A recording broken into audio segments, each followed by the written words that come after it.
আমি একটু ছানা নিয়েছি কেটে, অল্প করেই বানাবো। আর একটু ময়দা নিয়েছি, রসগোল্লা বানাবো। আর কিছুই নেব না আমি। আর শিরা আছে রসগোল্লার, ওটা দিয়ে বানিয়ে নেব। ছানাটাকে ডলে নিই, ময়দা মিশিয়ে নেব, পোড়াটুক নাও লাগতে পারে। এখন একটু ময়দা নিয়ে নিচ্ছি, এইভাবে ডলে নেব।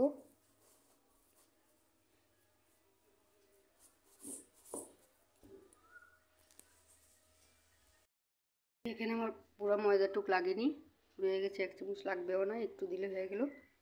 আমি এখানে বেকিং পাউডার কিছুই দেব না, করে নিব। আমি গোলাগুলি করে নিয়েছি, অল্পই বানাবো। শিরাটা জাল দিয়ে দিয়েছি, এখন আমি গোলাগুলি একটা একটা করে ছেড়ে দেব।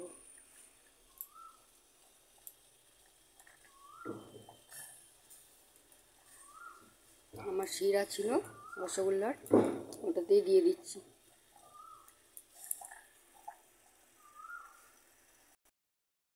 এই দেখুন আমার এগুলি হচ্ছে, এখন আমি ঢেকে দেবো। স্টিমটা একটু কমিয়ে দিচ্ছি।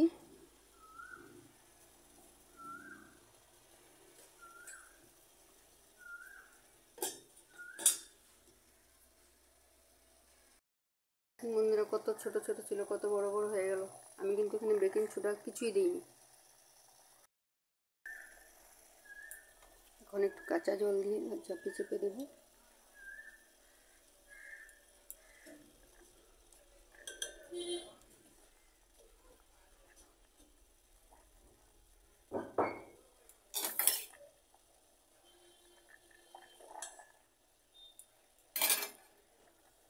আবার একটু ঢেকে দেবো।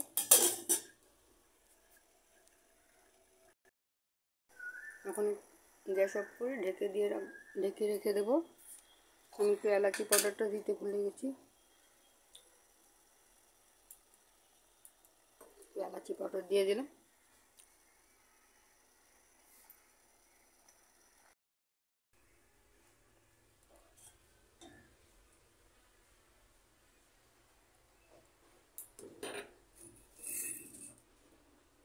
দেখেন বন্ধুরা কত সফট হয়েছে, দেখতেই পাচ্ছেন।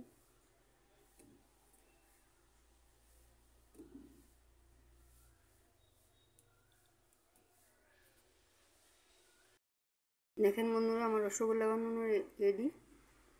ভালো লাগলে লাইক করতে ভুলবেন না, শেয়ার করবেন অবশ্যই, আমার পাশে থাকবেন।